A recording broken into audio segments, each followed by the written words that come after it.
Here we are. It's Friday. We made it. And I'll tell you, Amadeus, there is just about something for everyone out there, this coming weekend. Yeah, a ton of good games, whether it's college football, NFL, soccer in the Right. Premier League. We got tons to go. The MLB playoffs starting. Yep. And quick look back last night. And the Commanders just did not look good. Jack Del Rio's got himself a problem. He's given up 40 points. His defense has given up 40 points the last three times you know that they've taken the field, and that's not a good situation. So we shall see what we shall see. Yeah, the Commanders. Look, when you can make the Bears look good, you've got a problem, and there's no question about that. It was a mess, but what's a mother to do, right? Yeah, I was on the Bears last night Mm-hmm. myself. I know a few of my buddies who are on the Bears money line too, so big payout there. But yeah, I told you this Washington defense. Mm-hmm. You said It, it that they're going to get scored on. it's gone downhill, right? When you can make Chicago look good, put up almost 40 points, you make the Denver Broncos look good. Yeah, I mean, but then they go and fight with the Eagles. I mean, it's one of those things where, it's Dr. Jekyll and Mr. Hyde. I mean, you can't figure out which one is which. It's crazy. Well, I'll tell you what, let's get going. We got a lot to get to, and let's start with tonight on the college ranks. We got Cornell at Harvard. And look, if you've never, that's ESPN2. Kickoff time is 7 o'clock. Eric Fetty and Jack Ford. If you have not watched a Ivy League game, this would be a good one to watch. It should be entertaining, and if nothing else, it'll tide you over to Kansas State and Oklahoma State in the Big 12. That's a 7:30 start on ESPN with Anish Shmurf and Andre Ware, okay. Big Ten has Nebraska, Illinois. That's an 8 p.m. FS1 game with Jeff Levering and Mark Helfick. Anything on this little slate of games that excites you or entertains you? Yeah, I mean, I love the idea by the Big Ten and the Big 12 to get some games on Mm-hmm. Friday here, but these are pick some better games, please. I get that Kansas State is the defending Big 12 champion, Right. but Oklahoma State is not a good team. Like I guess Illinois was supposed to be good, but I don't know. They made Purdue look good last week. That's saying something. Now there is some sort of uh, I guess the best way of putting it for Illinois is there is an one of those special circumstances. The special circumstance came with the passing of Dick Butkus, who of course is a Hall of Famer and was one of the most feared defensive players of his day for the Bears. He graduated from the University of Illinois. He played for the Bears his entire career, and so he is to be honored at the Nebraska Illinois game on Saturday. I'm sorry, on tonight, and that you know I don't know how much that will play into it, but certainly it'll be emotional for the crowd. It'll be emotional for some of those who will be there who knew Dick Butkus and realized what an incredibly talented player, and even more importantly, what what he meant to the community afterwards. So it'll be very interesting, and of course Nebraska has an improved team. They're not a great team, but they're improved. So that's that. That's the Big Ten game for tonight. Yeah, definitely some better options tomorrow. So Mm-hmm. if you don't like these games, it might be best just to Take a skip deep it. breath. Yeah. Well, get. Speaking of tomorrow, let's go to the early games on Saturday. Now, these are the ones that Again, I always pick them just because I try to get just the games that we think will be the most entertaining. Now, we always are entertained by the Red River rivalry with Oklahoma and Texas. That game's being played in Dallas. It is a noon kickoff. It's ABC. It's Chris Fowler, Herb Street. Um, Maryland at Ohio State. That's a noon game. Gus Johnson, Joe Klatt. And then the noon game on ESPN with Bob Washus and Robert Griffin III is the number 23, excuse me, ranked LSU Tigers and number 21 Missouri. So, you want to take it from the top on this one? Well, yeah, Oklahoma, Texas might just be the game of the week right there. Mm-hmm. Obviously, that one's highly anticipated. You got Texas Mm-hmm. ranked number 3 in the country. Oklahoma is going to be looking to upset that. But both of these teams are leaving the conference, going to the SEC. Mm-hmm. So this is really, there can only be one Big 12 champion, and Right. they both want to win that title before they head out to the SEC. So Right. definitely, you know what? Who knows? This might even end up being a rematch later in the year Mm-hmm. with the Big 12 in the Big 12 championship. If whoever loses here, runs the table, and then Mm-hmm. and there's no other teams really that are undefeated in the Big 12, then 100% you're going to see these two teams again. So probably the most anticipated game this weekend for sure. Yeah, no question. Second only, of course, to Maryland, Ohio State. No, I'm just kidding.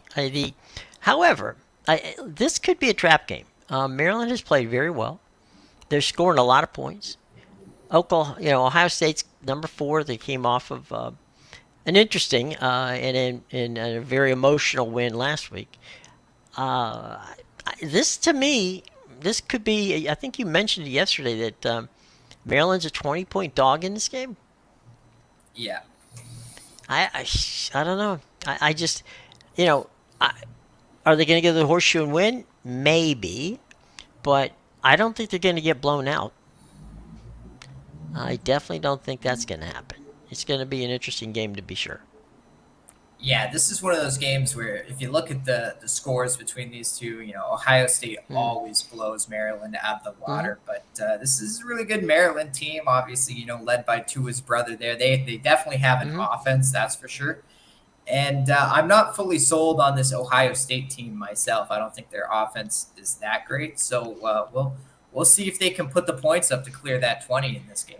Well, But Coach Loxley, is got Maryland flying under the radar, and he spent a number of years as the OC with Alabama, and he's done some amazing recruiting for Maryland, and I do believe there's going to make some noise in the in the Big Ten before all is said and done this season. I think two of the most under appreciated brands in the Big Ten are Maryland and frankly Penn State. I know it's hard to say Penn State's under valued, but then you've got Michigan and Ohio State in front of you.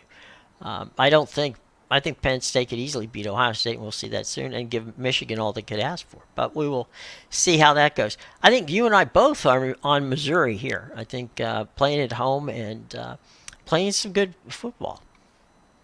yeah, it's tough not to back Missouri here, obviously at Mm-hmm. home, but this LSU defense has not been good at all. They gave Mm-hmm. up 55 points against Ole Miss last week, and they've just been giving up a ton of points all year. And it's weird because they have the defensive backs on the team, but obviously Brian Kelly just doesn't know what to do with them, and it's going to be an interesting game just because LSU's obviously coming off the loss in Ole Miss. So they're going to be motivated here. This is pretty much their season. If they take a third loss here, Mm-hmm.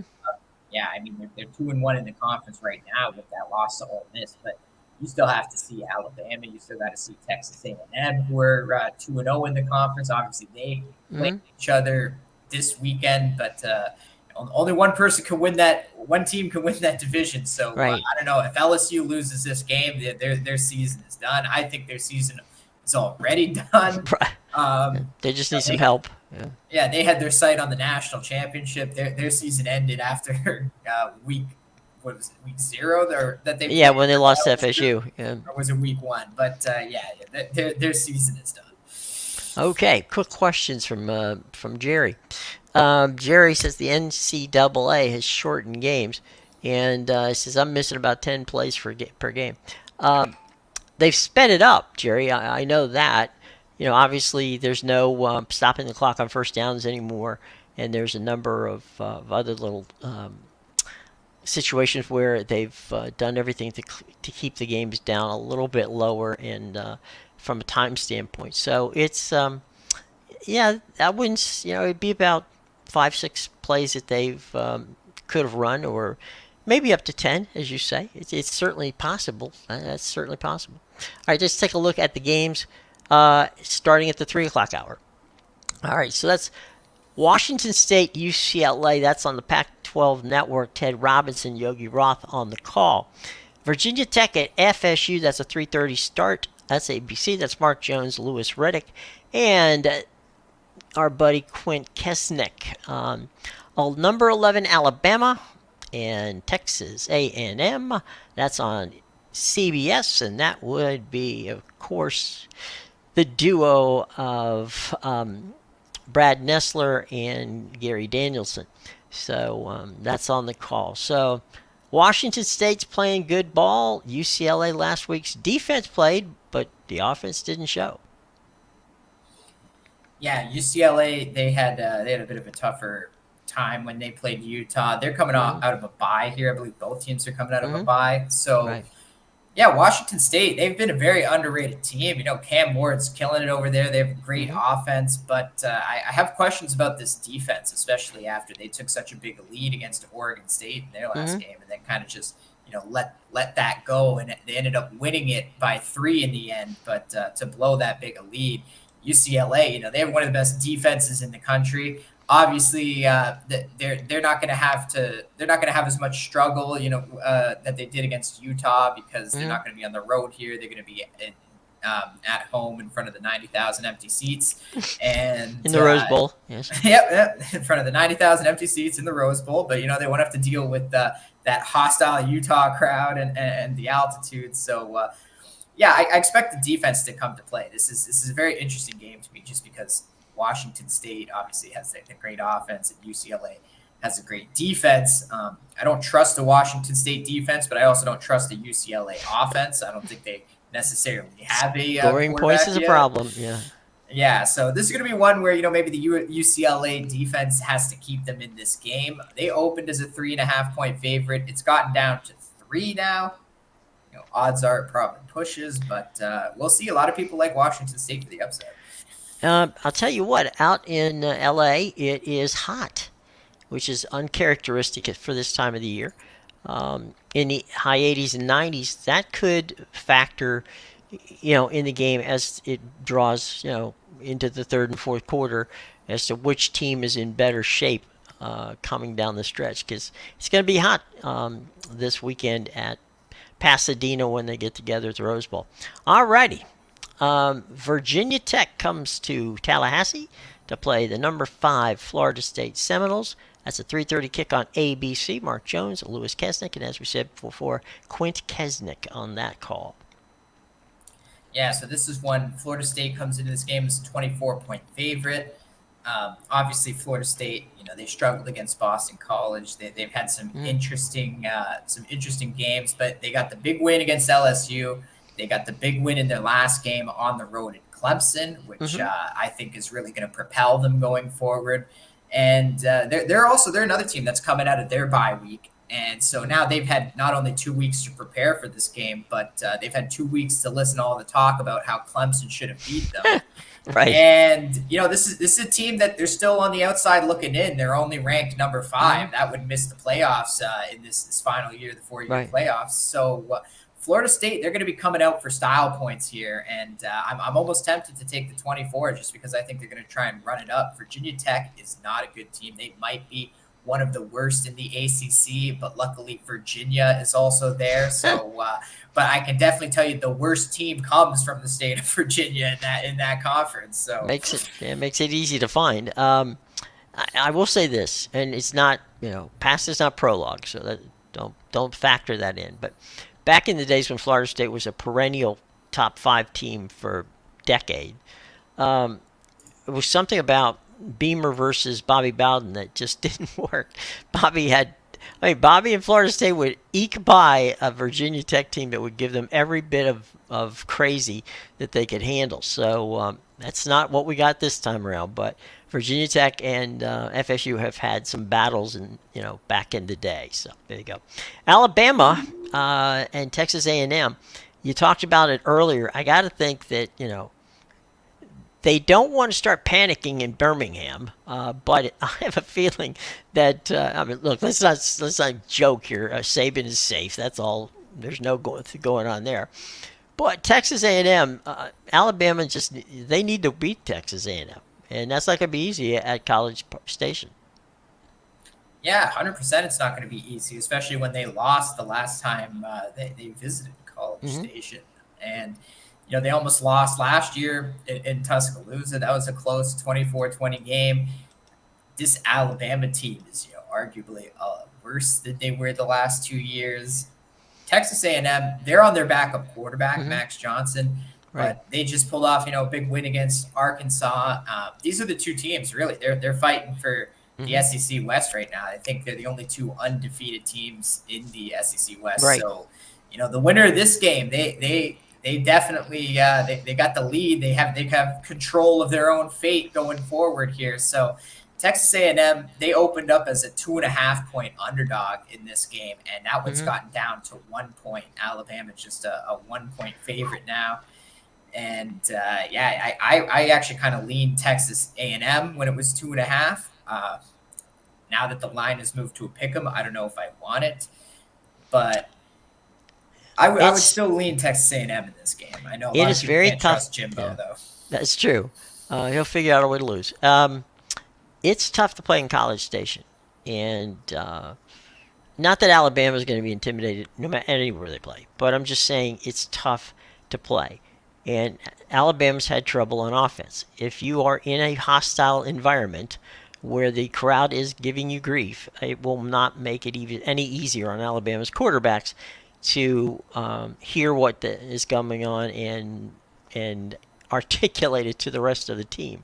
So Bama better come to play because Texas A&M at home is not going to be an easy pick'em game. So we'll see. And I agree with you that this is one. If I were a wagering person, I would stay away from this. This has disaster written all over it. I do not want any part of this game.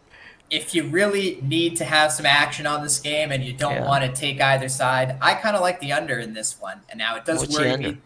It does worry me a bit that the total's 46, Oh, but okay. I think Alabama, they're going to want to run the ball here and control the clock. I Oh, think yeah. that's the only way they can do it if they want to win this game on the road. Mm-hmm. And obviously we've seen Alabama's defense is cranking it up the last few weeks. Right. Texas A&M, though, they also have a very good defense. So Mm-hmm. it wouldn't shock me if neither team or at least one team didn't get to 20 points in this game. Yeah. Well, no, I would agree on that. So, but yeah, I would stay away from it. Let's move on. All right, this is the first of the evening games. It's a 7 o'clock game. Number 20 Kentucky, number 1 Georgia. ESPN 7 o'clock. Sean McDonough, Greg McElroy.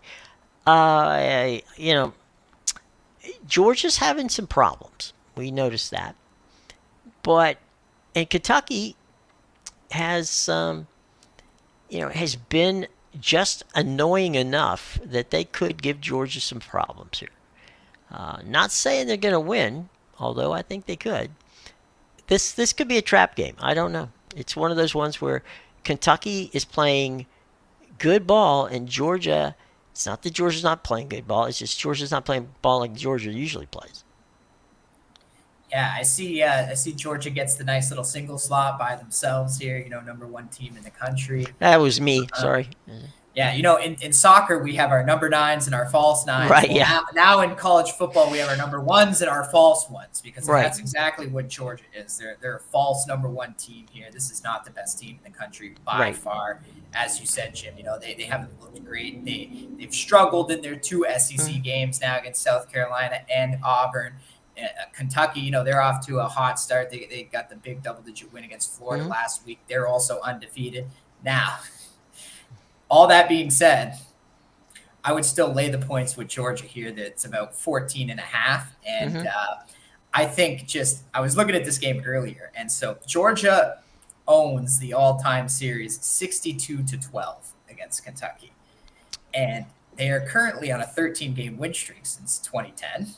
Okay. Now, some of these games, like I think last year's game was like 16-6, and some of them are just really Ugly. Yeah. low scoring games. But Mm-hmm. the thing that really makes me want to take Georgia in this spot is because they hear all the talk about how they're really not the best anymore despite their ranking. They're going to be at home here. They love to beat up on Kentucky, Mm-hmm. obviously, and the big thing for me is Georgia is 0-5 against the spread. Mm-hmm. And I think that's going to change on Saturday because it's not going to stay like that forever. Last week, Michigan was 0-4 against the spread going into their game against Nebraska, and they showed up in the spot they were supposed to show up. Now, a lot of people expected Georgia to show up last week, Right. didn't against Auburn. You could cut them some slack. They were on the road in the Deep South's oldest rivalry. So Mm-hmm. obviously Auburn was going to get up for that game. But now Georgia's back at home. I think a lot of people are going to be scared off them at the 14.5. A lot of people probably going to be running to Kentucky after the way they played Florida last week. This might be a Georgia smash spot. And the other thing is, it's a 14.5, which they're really, really baiting you into taking that 2 touchdowns. The extra point. Yeah. Extra half point there. All right, let's go to the 7:30 games. Notre Dame at Louisville. Now this was one yesterday. It's 7:30 kick, and that's Joe Testero and Jordan Rogers on the call. This is one yesterday.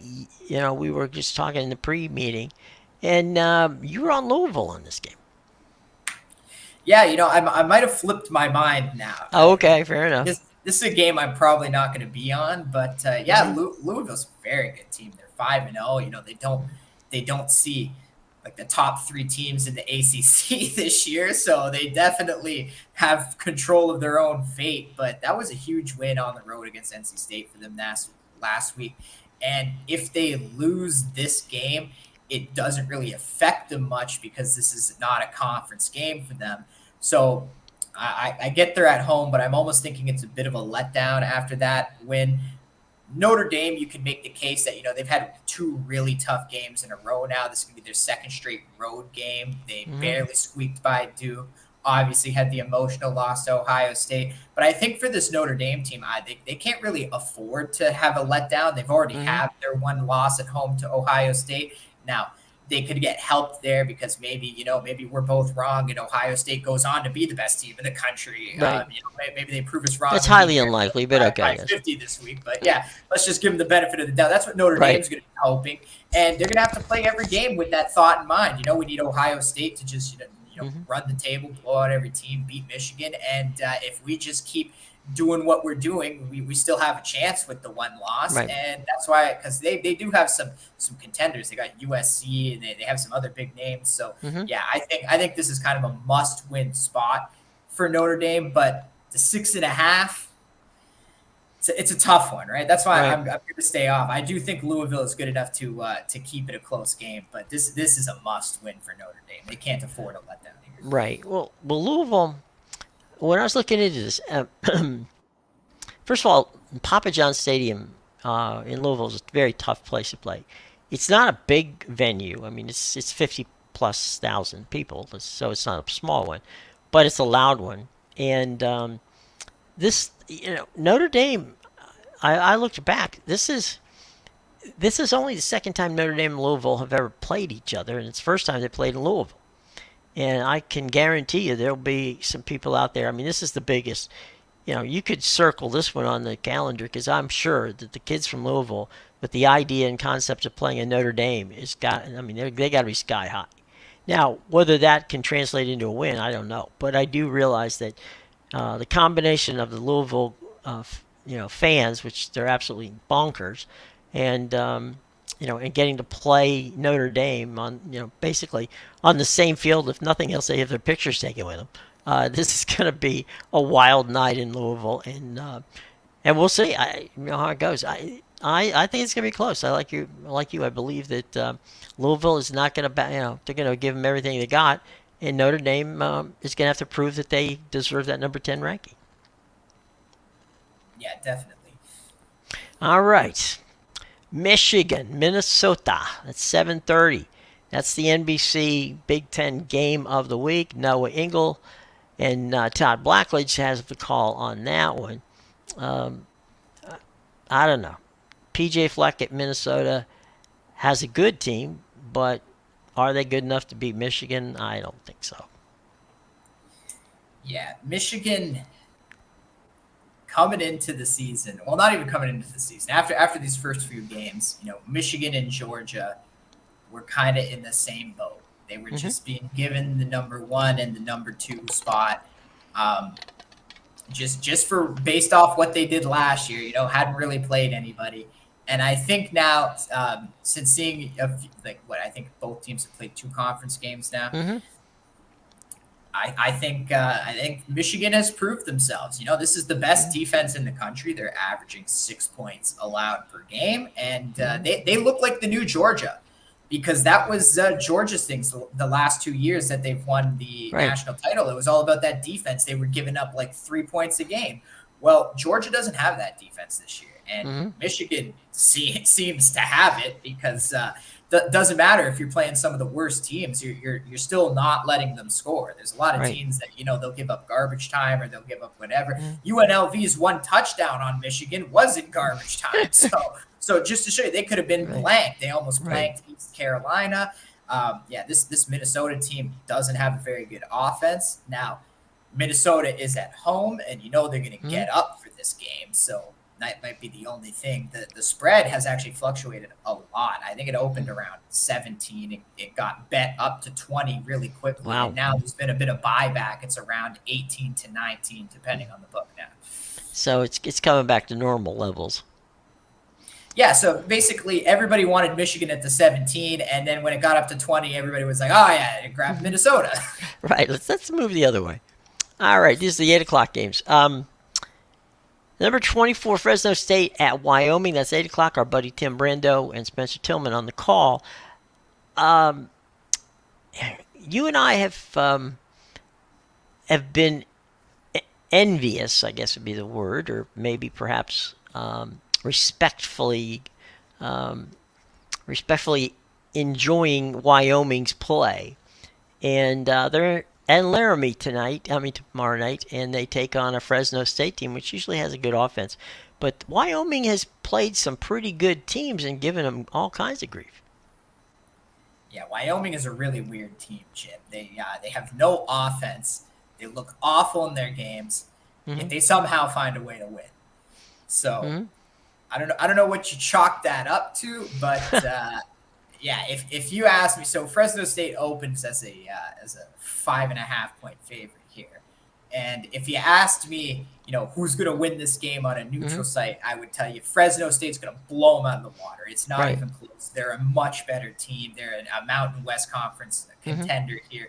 I don't think Wyoming is. I don't think Wyoming's an awful team. I do think they're pretty good, but they're not the best in the conference, and I think Fresno State would blow them out.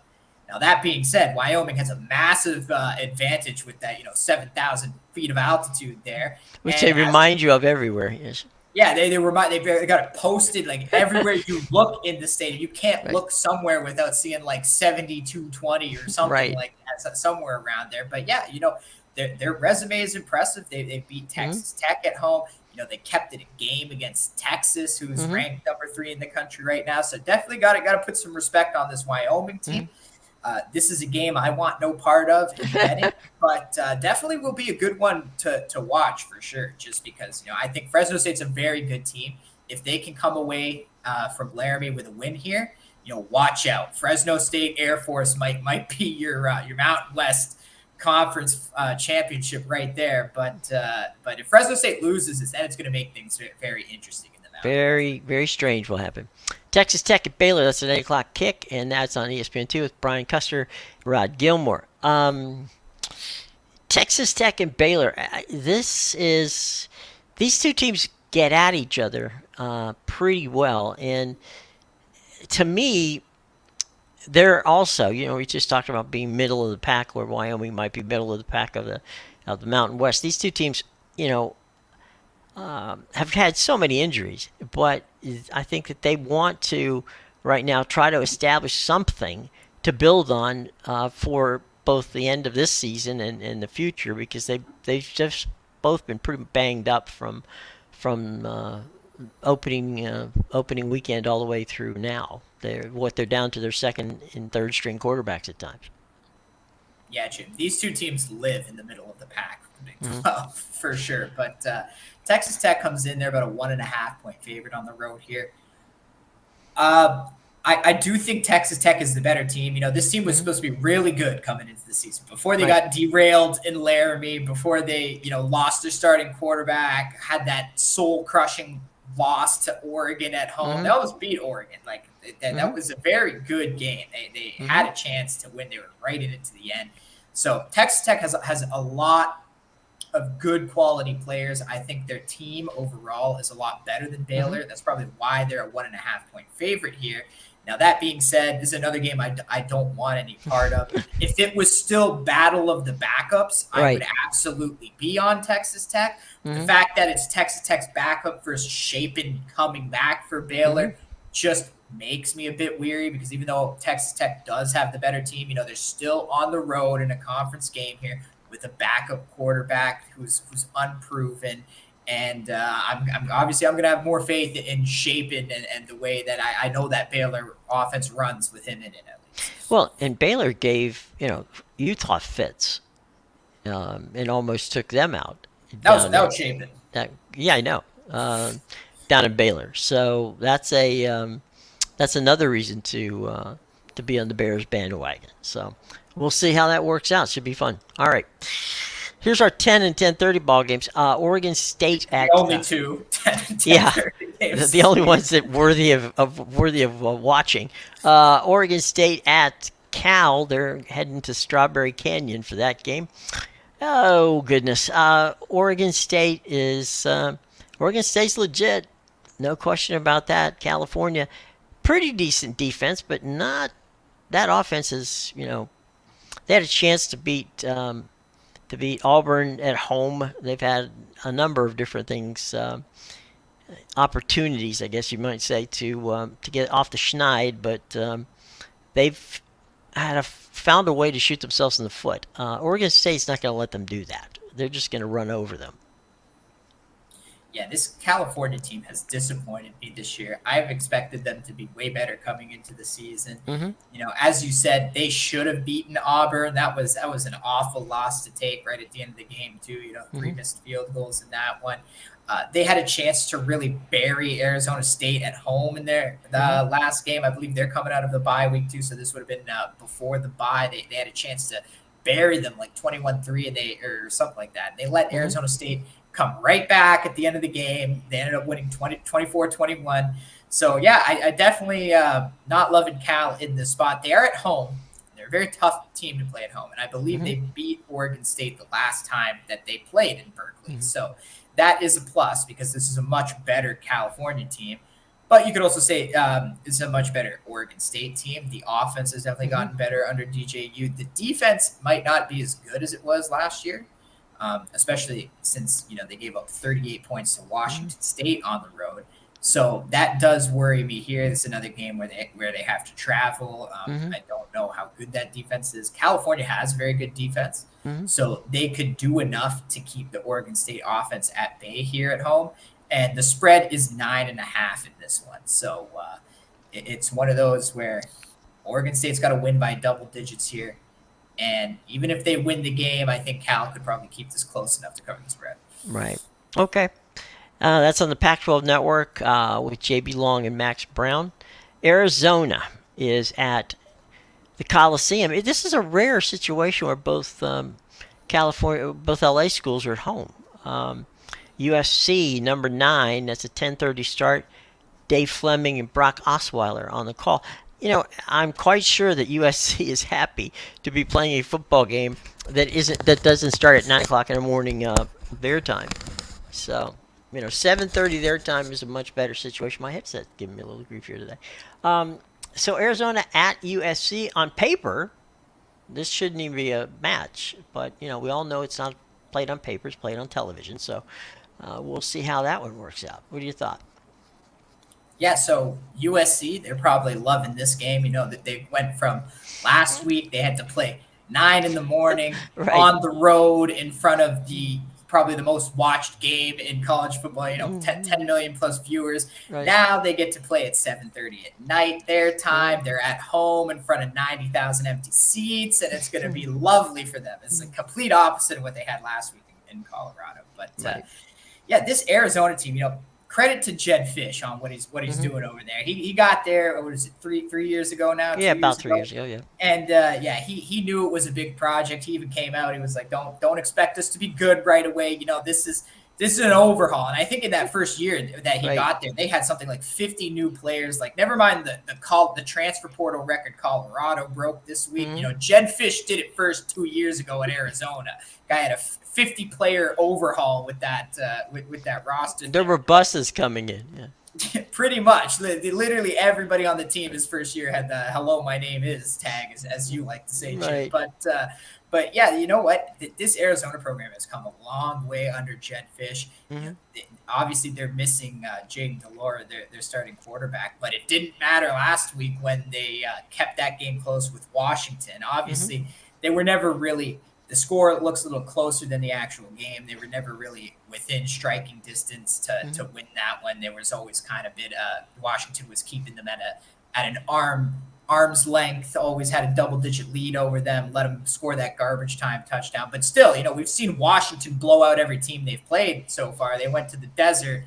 It's a much closer game, and that was with the backup quarterback. Now, Arizona's got to go on the road, but USC has much worse defense than Washington. And as we saw last week, they let Colorado almost come back, pour on 41 points by the end of that game. So this is one – USC's a 21.5-point favorite, I think, something in the 21 range, depending on – and I think Arizona can cover this just because anything that's 20-plus now with USC, I'm just taking the points because it doesn't matter if they get up by 40 points in the game. Right. They will blow it with the backdoor cover at some point because that's exactly what they've done in every game. They could drop 40 or 50 by halftime, and then even if they have a huge lead in the game, they'll let it go. The game will get closer, or maybe Arizona just stays in it right from the start. From the jump, yeah. This is one of those where USC is going to give up points in this game. They're probably going to give up 30 points, something in that range. So yeah. Something wicked this way comes. Okay. If USC wants to cover these spreads, they have to start hanging 60 to 70 points in games. Yep, that would be helpful. Which is something they haven't been doing either. True. All right. Well, on Saturday, before we pop over to the NFL, it's time to talk about playoff baseball, the ALDS and the NLDS, and game time for the first pitch, about 1:05, Rangers-Orioles. That game is going to be on FS1 because all of the American League playoff games are on FS1. For those of you who want to stream, the only way you can stream FS1 is if you have the Fox Sports app and an authentication from your cable company or your satellite provider, because, again, that's the way it works with them. If you are, if you cut the cord and you want to watch the game, you don't have normal access to it, my suggestion would be to sign up for a 7-day free trial of, of SLING or Fubo or one of those services. They have FS1. They also have Pac-12 Network, SEC Network, all the ESPN networks. So they'll have you covered for everything if you don't have it. So if you're going to stream it, go that route. If you obviously it's on FS1 if you are a cable subscriber. So we got the Orioles, Rangers, Twins, and Astros in the American League. Those are your first two games of the day. The second two games of the day, Phillies, Braves, deja vu all over again in the NLDS game one. They're on TBS and True TV, and the Dodgers, D-backs, that's at 9:20. That's also on TBS True TV. By the way, this also tomorrow marks the opening on Max. If you are a Max subscriber and streamer, then you can watch the Phillies and Braves and the Dodgers and D-backs, the entire National League and LDS and LCS on Max. So it's going to be Bleacher Report on Max starting tomorrow. So you'll be able to stream them if you're a Max subscriber. So, meanwhile, back at the ranch, Rangers Orioles should be an interesting series there. Yeah, definitely that's the one to watch. Twins and the Astros probably. That one seems pretty straightforward, but yeah, the Rangers and the Orioles. Really, this is the team that led the AL West all year versus the AL Mm-hmm. East, champions. So yeah, very very interesting one there. Obviously, we saw the Rangers sweep the Rays in two on the road, so Mm-hmm. being on the road for this start is not going to bother them too much. We'll see what happens with the Orioles. Very good team. I will say this, Baltimore, like Philadelphia, like a lot of cities, is a very good and very supportive town with regard to their sports teams. And it's been so long since the Orioles, it's been 2016 since the Orioles have been in the playoffs. And the buzz around Baltimore is absolutely crazy. Everybody is wearing orange, everybody is psyched and ready to go. So there'll be a packed house at Oriole Park at Camden Yard for that Rangers series, and it should be a good one. The Astros and the Twins. I mean, obviously the Astros have been there, done that a couple of times, so they know what they're doing. The Twins are in uncharted territory. Rocco Baldelli's done a nice job getting them there, but it's going to be interesting to see how that all plays out. That's a 6:07 first pitch on that game. Yeah, you know what? If you're the Twins, you're not at home anymore, and you're not Hmm. playing the Blue Jays. So good luck. Yeah, there you go. The Phillies, the Fighting Phils, are taking on the Braves in the LDS. Again, that's a 6:07 first pitch. No, I'm sorry. Yeah, it is 6:07 first pitch. The Astros and the Twins is a 4:45 first pitch. So that was my mistake. 6:07 is Phils and Braves. They've been this, they played each other during the season. They played each other in last year's NLDS. Didn't work out well for the Braves. The Phillies, I don't know. It's hard to say if the Phillies have got, um, they got both teams have got a lineup where it's tough to get outs. Yeah, definitely. Again, this is the one to watch in the NLDS. The other one will probably be straightforward. But yeah, the Braves they had the best offense in the MLB all year. Hmm. They had some very good starters. Spencer Strider was one of the Sure. better starting pitchers for sure. And obviously, they're gonna have a chip on their shoulder here after losing to the Phillies last year. And they see each other so much. Obviously, they play in the same division, so definitely going to be a fun one between the Braves. The Braves were just a juggernaut all year. Well, I mean, the price of just watching, Acuna is worth the time. Man, he put on a show this year. Be amazing. But the Phillies, they've got Schwarber, they got Bryce Harper, Trey Turner, JT Realmuto. I mean, you go down that list. These two teams have got some bangers on them. There's no question about that. They're not. It's, it's not, I'll tell you what. The old saying that pitching wins. It does. There's no question that pitching does.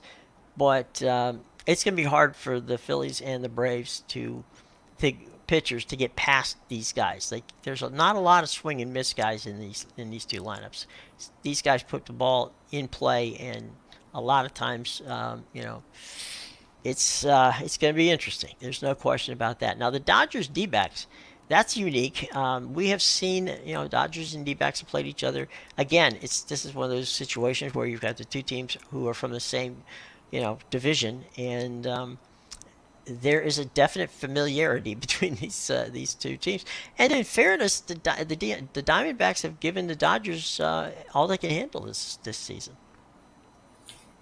Yeah, it'll be another interesting one, but I think, like I said, I think the other one is the series to watch here. I think this one Where's is pretty the straightforward with the Dodgers. where's Vegas on the Dodgers D-backs? Let me just check I'm right now. assuming they're on the Dodgers. Most likely, but you never know. Yeah, so the Dodgers are minus 200 coming into this game. Hey. Just the first game. Do you want the series price? No, I was just curious. Yeah, so that's yeah, they're minus 200. They got your guy Clayton Kershaw, the Agent's Wonder, uh, Yeah, on the mound versus Merrill Kelly. So same with the Braves though. The Braves are at minus 200, which is yeah, it's odds interesting. on. Yeah.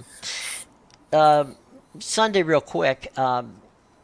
There's only two games. The Rangers Orioles. That's the 4:07 game. That is also an FS1. Same thing. FS1 has Twins Astros. So the American League games are on are on Sunday. The National League games will pick back up on Monday. So there's your schedule for that.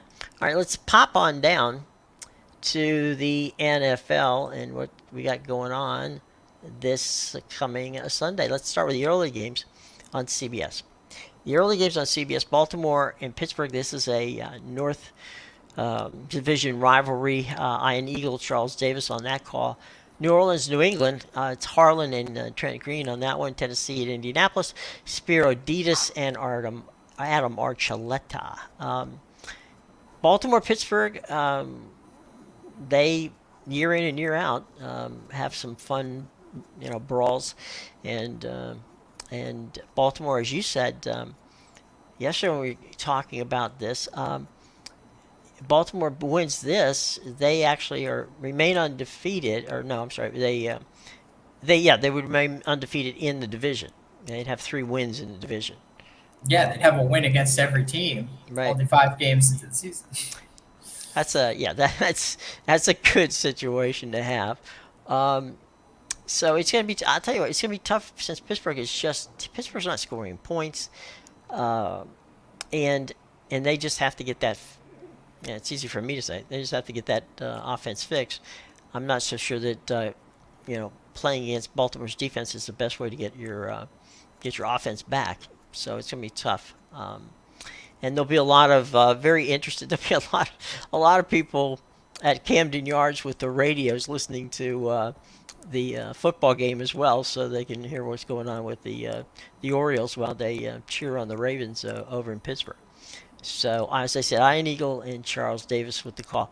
New Orleans and New England, this is the battle of two quarterbacks that can't seem to get out of each other's way. You've got, oh man, it's one of those games where you just kind of cringe when you get it. Harlan and Green will be on the call. It's, I don't know, which one of the two, guys are you going to. I mean, Derek Carr for New Orleans, he thought going to New Orleans would be a good opportunity to resurrect his career. It hasn't worked out that way so far. And then Matt Jones at New England. Uh, there's well, you have a theory on Mac, so I'll let you go with Mac. Oh, my theory on Mac. Well, Right. actually, not much of a theory. I don't think he's a very good quarterback, Well, there's and the theory. Okay. Yeah. I think Robert Kraft is just hanging on to him for some reason. I don't know. It's I don't know. Those two teams are, if New Orleans finds a way to win, and that's a big if. They're playing in Foxborough. That would mean that Bill Belichick's New England team would only have 1 win in the first 5 games of the season. That is a rarity. So we'll see how that plays out. I definitely think that probably the under in this particular game might be the best way to go. Tennessee and Indianapolis, the tale of two teams that have played better than people have expected them to. Yeah, this is interesting because Tennessee has lost both their games, or they've lost on the road this year, and Right, they've won at home. So right. very very home dominated team there. Whereas Indianapolis has been the opposite, I believe. They haven't Yeah, won at home, and they've won both their yeah, games on the road. So the Colts are now at home. They got Anthony Richardson back, but yep. we'll see. Maybe the Titans picked up some momentum from that big 27-3 win. Derrick Henry had a big game, Hmm. so maybe they carry that going into this one. Well, the other thing too is If you're Indianapolis, you wear the white jerseys. Psych yourself into thinking you're on the road. So, it's one way of doing it. All right, let's move on to the early Sunday games on Fox. And that's the Giants and Miami. Kenny Albert, Jonathan Vilma. That's going to be an interesting situation. Tua against the Giants defense. That could be a long afternoon for the New York Football Giants. The only saving grace is at Hard Rock Stadium in Miami. There's probably going to be more Giant fans than there are going to be, Dolphin fans. Since most of New York lives in in the greater Miami area. It could very well be as much as like a 50-50 crowd with regard to the Giants and the Dolphins fans. But Miami, if they got that, they're just rolling right now. They're rolling right now, and the Giants are coming to Miami at the wrong time for that. Yeah, the Dolphins are coming off that loss to the Bills. They're obviously going to want to bounce back at home. I think the Giants are just a bad team. They can't seem to do anything right. It seems like Saquon Barkley is their entire offense. The defense hasn't really been good. The Dolphins just traded for Chase Claypool today just to add some wide receivers to burn the Giants defense even more. But I think somebody needs to tell Mike McDaniel that you need defensemen and not wide receivers, but whatever. He's running a good team over there, so I'm not going to complain about that. Right. But yeah, the Dolphins are at the 9.5-point favorite in this game. Probably Carolina's a team that hasn't won. Detroit is a team that seems to want to go with playoff and beyond expectations. Chris Meyer, Daryl Johnson on that call of that game. I don't see much of a chance of Carolina getting their first win visiting Ford Field in Detroit. Yeah, well, I think I said this on the show the other day that we had two undefeated teams in the NFL and two winless teams, and I said there was only going to be one each by the end of the football. Well, Chicago got their win on Thursday night, so sorry, right. Carolina, you're going to have to wait till next week. You're not going into Detroit and beating this team. I think Carolina has Chicago has Carolina's first draft choice. Oh, do they? Yeah. So maybe they're going to just root against Carolina for the rest of the season. That could be. I'm pretty sure that's right. I'll check it out, but I'm pretty sure I'm right on that.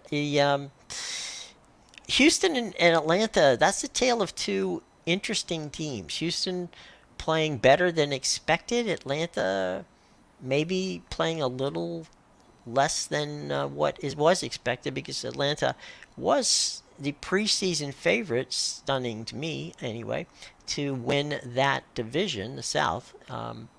And they're playing pretty pedestrian as of late. Brandon Gowden and Mark Schlereth on the call of that game. Yeah, another one of these weird situations where you had the Texans lose their first two games. Now they've won two straight. You had the Falcons win their first two games. Now they've lost two straight. This one opened as a 1.5-point favorite for the Falcons, so even that's a pick 'em. It's good. It's going to be an interesting game, that's for sure. I'm interested to see what the Texans do here. If C.J. Stroud's going to keep it up or not. Well, I mean, he's going to be in an area. As a matter of fact, I just looked it up. Our crack research department here. The Chicago Bears have the number one pick in the 2024 NFL draft from a trade they made with Carolina. So, there you go.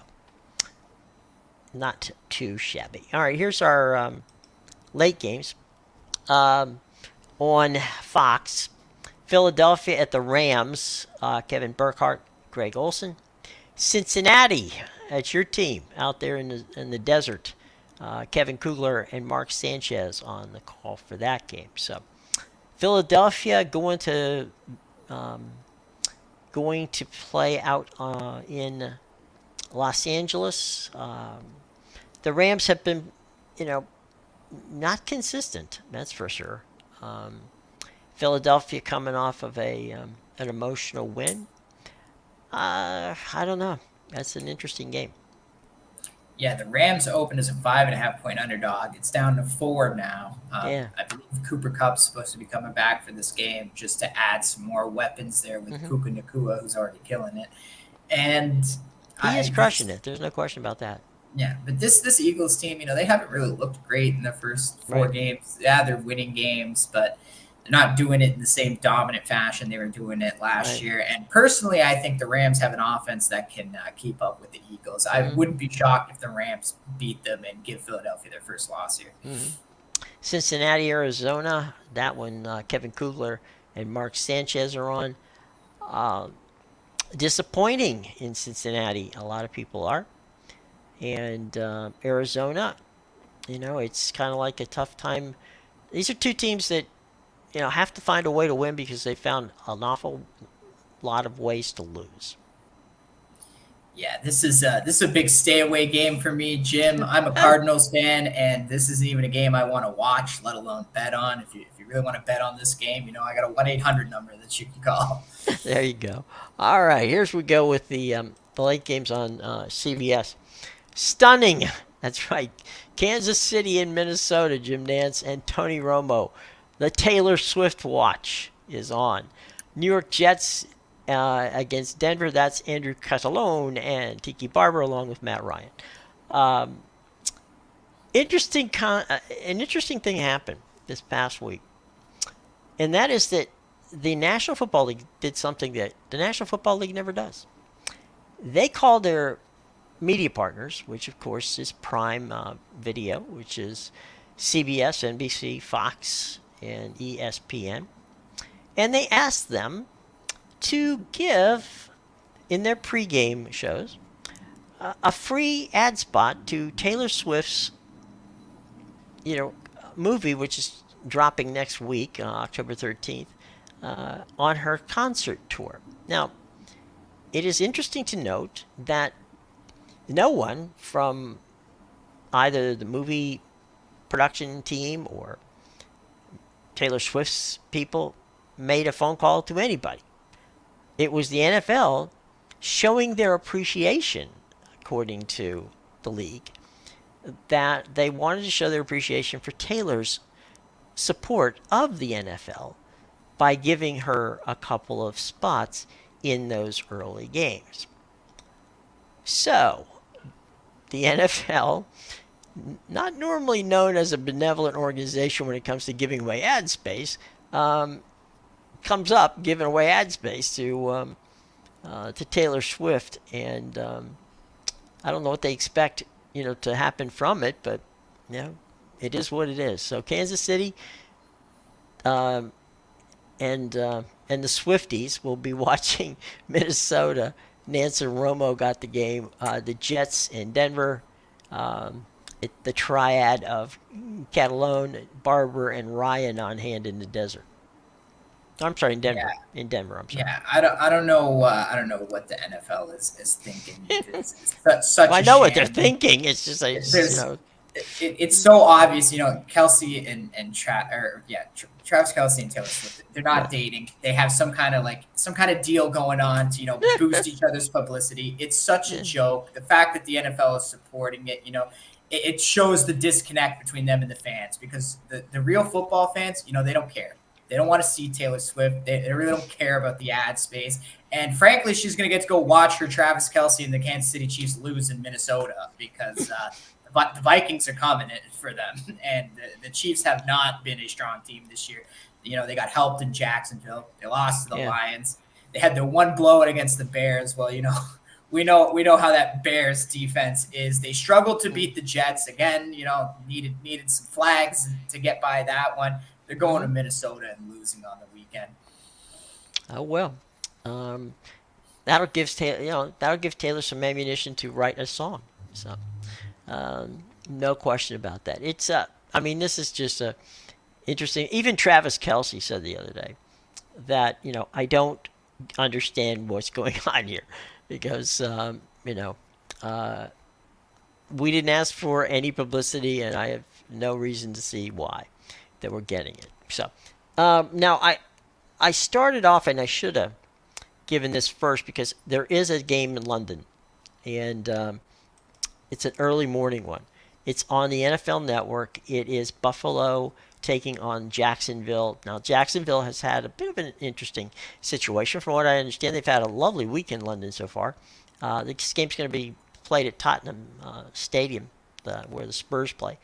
And Buffalo, of course, as we said, is coming off that win with Miami, and then they flew over to London. So Jacksonville's had the has had a bit of an advantage. They've been there for a week over Buffalo, and so this is the first time that a team has stayed for back-to-back games in London, and this will be a game played at Hotspur Stadium, and should be interesting. 9:30 in the morning is not something to worry about from Jacksonville or Buffalo standpoint, because 9:30 in the morning is 2:30 in the afternoon in London. So it's Jacksonville and Buffalo. London NFL Network is the only place you can see it. Rich Eisen, Kurt Warner on the call.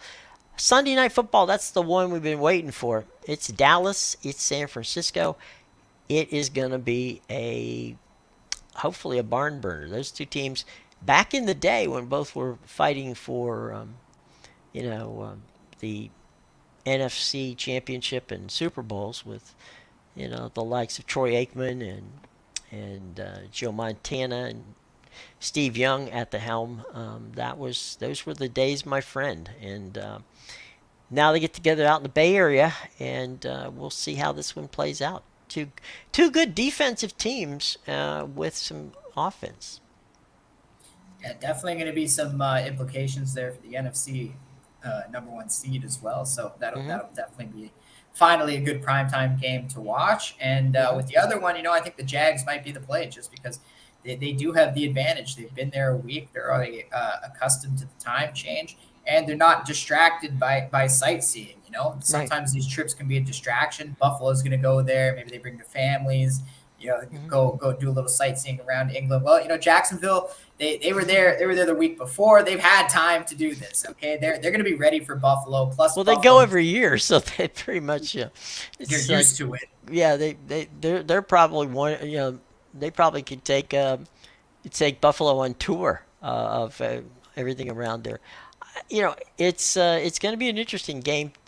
From a number of different standpoints, but I do think that having that 1 week there and being acclimated really is going to give Jacksonville a definite advantage. Now, Jacksonville's a good enough team to beat Buffalo under normal circumstances, but this just gives them a little bit more of an edge, which is extremely helpful for them. So, all right, there we go, my friend. Now, all right, couple of other quick notes. We've got a full slate of MLS soccer on Saturday night, and so check that out at MLSsoccer.com. We've got NASCAR racing, both the Xfinity Series and the Cup Series. NASCAR.com is where you can find out all the information on that. And any of the you would have, we'll put a pin on this, Amedeus, by giving you an opportunity to say there's a couple games soccer-wise that you're looking forward to this weekend. You can go ahead and please share those with us. Yeah, definitely. Make sure you go get my premium plays at BigAlt.com, PickAdvisor.com, and TheInsidersRoom.com, brand new site.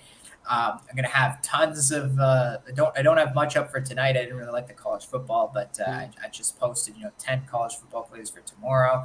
I got 5 NFL that I'll be posting right after the show, plus 4 Premier League and some other soccer plays that will be up right after this. So make sure you go check that out. We're going to have a big winning weekend. There you go. What's the Premier League prime game this week? What's the game that everybody should be watching? The game everybody should be watching is probably every game on Sunday. Honestly, tomorrow's games, there isn't really like a marquee matchup, as I like to call it. But on Sunday, we have some big matchups. We have Brighton and Liverpool to start the day off at 9. Joining them is West Ham and Newcastle, as well as the Wolves and Aston Villa, which is probably the worst of the those three matches, even though Aston Villa is a very good team. And then to finish the day off, we have, last year's top two teams, Arsenal versus Man City. So definitely make sure you check out that game. That's at 11:30 on Sunday, so you'll get to watch that, and that'll finish about 20 minutes into the 1 o'clock round of football games. So There you go. you get that in beforehand. There you go. All those games, by the way, are on USA and Peacock. So all your Premier League games on USA and Peacock. All the MLS games, which will be played on Saturday night, are Apple TV and, of course, MLS Season Pass. So that's where you can find them. All right? Okay, gang. Well, we've had a lot of fun here today, and we hopefully brought you some entertaining information. And we certainly, there's a ton of stuff to watch this weekend. If you are a college football fan and you don't know where your team is playing this week, on what network or whatever, go to 506sports.com. That's 506sports.com.